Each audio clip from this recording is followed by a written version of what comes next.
Assalamualaikum warahmatullahi wabarakatuh. Halo semuanya.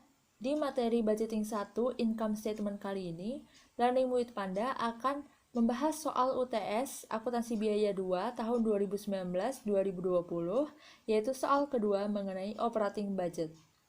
Jadi langsung saja. Diketahui bahwa PT Kreasi akan menyusun anggaran terkait dengan produk yang dihasilkan untuk 6 bulan terakhir di tahun 2020, artinya dari bulan Juli sampai dengan bulan Desember tahun 2020. Lalu kemudian diketahui bahwa produk yang dihasilkan terdiri dari dua produk, yaitu produk A dan produk B. Selanjutnya, berikut adalah data-data yang telah dikumpulkan terkait dengan penyusunan anggaran periode akhir semester 2020. Jadi dari informasi yang disajikan ini, kita harus mengidentifikasi dan mengelompokkan menjadi 4 basis data yang harus ada. Data yang pertama yang harus ada yaitu mengenai sales data atau data penjualan. Jika kita baca informasi nomor 1, diketahui bahwa penjualan yang ditargetkan untuk produk A di daerah Tangerang dan Depok masing-masing 2.500 dan 4.500 unit. Jadi, produk yang akan dijual di Tangerang adalah sebesar 2.500 unit dan produk A yang akan dijual di daerah Depok adalah 4.500 unit. Selanjutnya, sedangkan untuk produk B di daerah Tangerang dan Depok masing-masing 7.000 dan 4.000 unit. Jadi untuk produk B yang akan dijual di daerah Tangerang adalah 7.000 unit dan Depok adalah 4.000 unit. Selanjutnya, harga penjualan per unit untuk produk A adalah Rp150.000, jadi sales price per unit untuk produk A adalah Rp150.000 dan untuk produk B adalah Rp200.000. Data yang selanjutnya adalah data mengenai inventory. Seperti yang kita tahu bahwa perusahaan manufaktur itu mempunyai 3 jenis inventory. Yang pertama adalah finished goods, yang kedua adalah work in process, dan yang ketiga adalah material. Jadi data mengenai finished goods adalah data mengenai produk yang telah jadi, yaitu produk A dan produk B. Data yang disajikan itu berupa unit produk yang berada di awal periode dan unit produk yang berada di ending periode. Jadi menurut informasi nomor 2, data persediaan awal bulan Juli diperkirakan untuk produk A sebanyak 150. Jadi unit in beginning produk A adalah 150 unit dan persediaan akhir yang direncanakan adalah 200 unit. Jadi unit in ending untuk produk A adalah 200 unit. Selanjutnya, data persediaan awal produk B adalah 350 unit. Jadi unit in beginning produk B adalah 350 unit dan persediaan akhir yang direncanakan adalah 150 unit. Jadi unit in ending untuk produk B adalah 150 unit. Dan untuk unit cost di sini kita akan mengetahui informasinya dengan membaca informasi nomor 6, yaitu data lain terkait dengan finished goods awal untuk produk A memiliki cost per unit 87.500. Jadi unit cost untuk produk A yang berada di awal periode adalah Rp85.500. Dan untuk produk B adalah Rp95.000.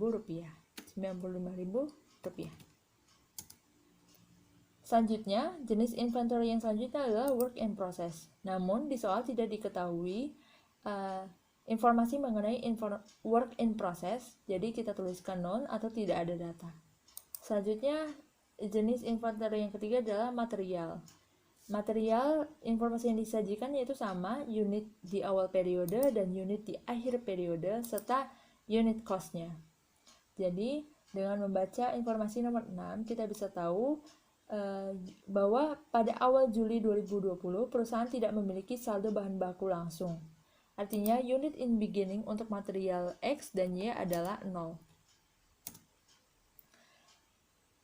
Dan pada akhir tahun, manajemen perusahaan menginginkan saldo akhir bahan baku langsung adalah 20.000 unit untuk material X. Jadi unit in ending untuk material X adalah 20.000 dan 15.000 unit material Y. Jadi unit in ending untuk material Y adalah Rp15.000. Selanjutnya, cost bahan baku langsung tersebut diasumsikan sama dengan harga pembelian yang dianggarkan selama periode Juli sampai dengan Desember 2020. Artinya, unit cost untuk material itu tidak berubah dari antara beginning dengan ending unit cost-nya itu sama, yaitu sebesar harga pembeliannya. Diketahui dari informasi nomor 3, harga pembelian bahan baku X dan Y masing-masing adalah 2.000 dan 3.000. Jadi untuk material X unit cost-nya adalah 2.000 dan material Y ada unit cost-nya adalah 3.000. Yang ketiga yaitu data mengenai manufacturing atau data untuk produksi. Jadi dalam memproduksi suatu produk itu kita membutuhkan 3 komponen. Yang pertama adalah material, yang kedua adalah direct labor, yang ketiga adalah factory overhead. Nah, untuk data material itu menyajikan informasi mengenai unit jumlah material yang digunakan untuk memproduksi satu unit produk. Jadi informasi nomor 3 ini adalah bahan baku yang digunakan untuk memproduksi satu unit produk A adalah bahan baku X sebanyak 10 unit dan bahan baku Y sebanyak 6 unit. Jadi untuk produk A itu membutuhkan material X sebanyak 10 dan material Y sebanyak 6 unit. Dan untuk produk B digunakan bahan baku X sebanyak 8 unit dan bahan baku Y sebanyak 5 unit.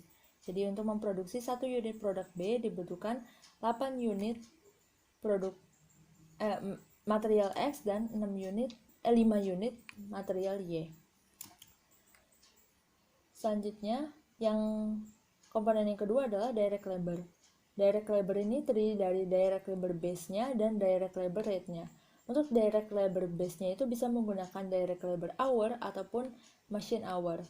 Jadi, berdasarkan informasi nomor 4, untuk menghasilkan produk A dan produk B dibutuhkan jam tenaga kerja langsung. Artinya, PT Kreasi menggunakan direct labor base-nya berupa direct labor hour.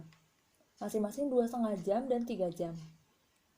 Jadi untuk produk A, hours per unitnya adalah 2,5 jam dan produk B adalah 3 jam.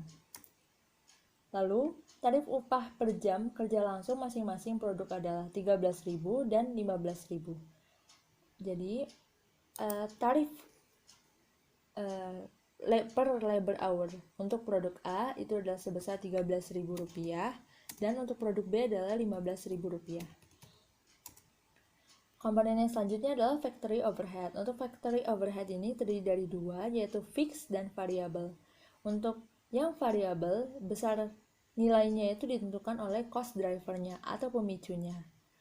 Cost driver-nya itu dapat berupa aktivitas seperti direct labor hour ataupun machine hour, atau berupa unit yang diproduksi.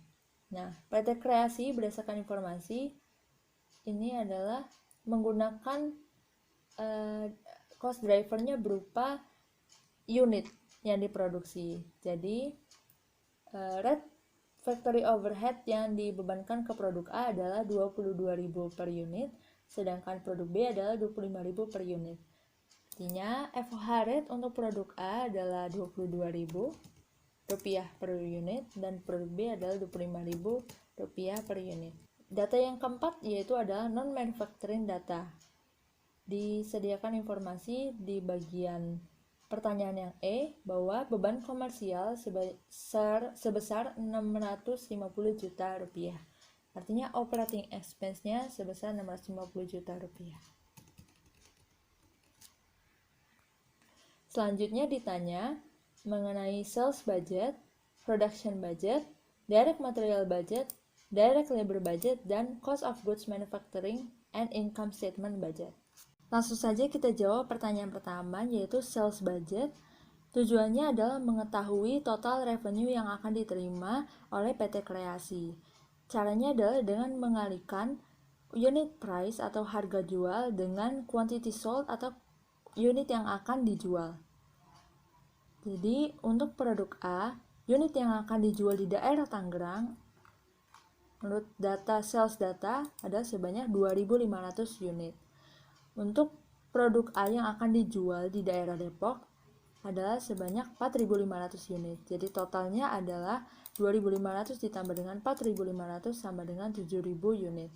Dengan unit price-nya yaitu Rp150.000 per unit produk A. Di daerah Depok pun sama unit price-nya. karena masih satu produk. Jadi total sales revenue yang akan diterima PT Kreasi dari produk A di daerah Tangerang adalah 2.500 dikali dengan Rp150.000, dan di daerah Depok adalah Rp675 juta, sehingga totalnya adalah Rp1.050.000.000.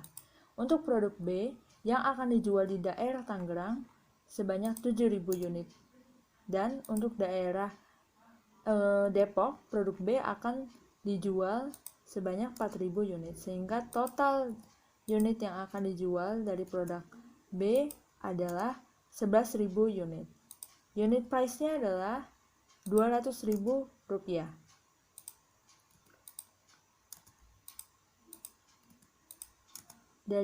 Jadi total sales revenue yang akan diterima dari produk B adalah untuk daerah Tangerang 7.000 dikali 200.000 sama dengan 1,4 miliar. Untuk daerah Depok 800 juta rupiah, dan totalnya adalah 2,2 miliar rupiah. Jadi total sales revenue di daerah Tangerang adalah 375 juta ditambah dengan 1,4 miliar, dan untuk daerah Depok adalah 675 juta ditambah dengan 800 juta rupiah. Jadi total sales revenue secara keseluruhan adalah 1.775 juta rupiah ditambah dengan 1.475 juta rupiah, yaitu 3.250 juta rupiah. Yang selanjutnya, pertanyaan selanjutnya adalah menentukan production budgetnya.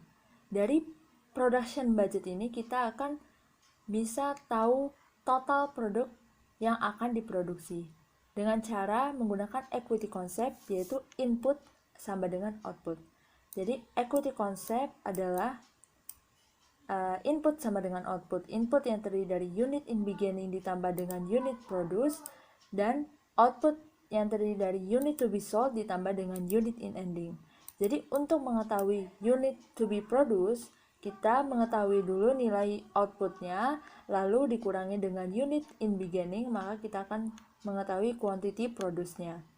Untuk produk A, unit to be sold-nya ini kita bisa tahu dari sales budgetnya sebesar 7.000 unit, dengan unit in ending inventory diketahui dari inventory data bagian finished good. Unit in ending untuk produk A adalah 200 unit, sehingga total unit yang dibutuhkan untuk periode Juli sampai Desember adalah sebesar 7.000 ditambah 200 unit, yaitu 7.200 unit. Nah, karena kita sudah memiliki unit di beginning yang berasal dari produksi di periode sebelumnya, yaitu untuk produk A diketahui di data sebesar 150 unit, maka unit yang diproduksi itu hanya sebesar 7.200 dikurangi dengan 150, yaitu 7.050 unit. Untuk produk B, sama perhitungannya, unit to be sold-nya diketahui dari sales budget, yaitu 11.000 unit, dengan unit in ending inventory-nya sebanyak 150 unit. Jadi total unit yang dibutuhkan untuk periode tersebut adalah 11.150 unit, dan dikurang dengan unit in beginning-nya, yaitu sebesar 350 unit. Jadi, unit yang akan diproduksi pada periode Juli sampai Desember 2020 untuk produk B adalah 10.800 unit. Soal yang ketiga adalah direct material budget. Tujuannya adalah untuk menentukan berapa total unit material yang dibutuhkan untuk memproduksi tiap jenis produknya. Jadi, dengan cara mengalihkan quantity produce dengan direct material per unitnya, atau material yang dibutuhkan untuk memproduksi satu unit produknya. Materialnya ada dua, yaitu material X dan material Y. Dengan produknya juga ada dua, produk A dan produk B. Untuk produk A, total unit material X yang dibutuhkan untuk memproduksi seluruh produk A adalah dengan cara mengalihkan quantity produce produk A, yaitu sebanyak 7.050 unit, dikali dengan material required per unit product, atau material X yang dibutuhkan untuk memproduksi 1 unit produk A, yaitu sebanyak 10 unit material X. Jadi totalnya adalah 7.050 unit dikali 10 unit material X sama dengan 70.500 material X. Untuk material Y-nya, quantity to be produced produk A-nya adalah sebesar sama, yaitu 7.050 unit dikali dengan material Y required per unit product, yaitu 6 unit material Y, sehingga total unit material Y yang dibutuhkan untuk memproduksi seluruh produk A adalah 7.050 unit dikali dengan 6 unit material Y sama dengan 42.300 material Y. Untuk produk B, perhitungannya sama dengan produk A, sehingga quantity produce-nya adalah 10.800 unit dikali dengan material required per unit product dari manufacturing data 8 unit material X, sehingga totalnya adalah 86.400 material X dan material Y sebesar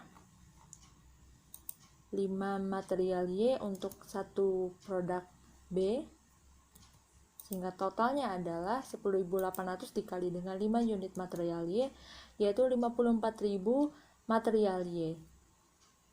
Jadi total unit material required untuk material X adalah 70.500 ditambah dengan 86.400 material X sama dengan 156.900 unit material X. Dan untuk material Y yang dibutuhkan untuk memproduksi produk A dan produk B adalah 42.300 ditambah dengan 54.000 unit material Y sama dengan 96.300 unit.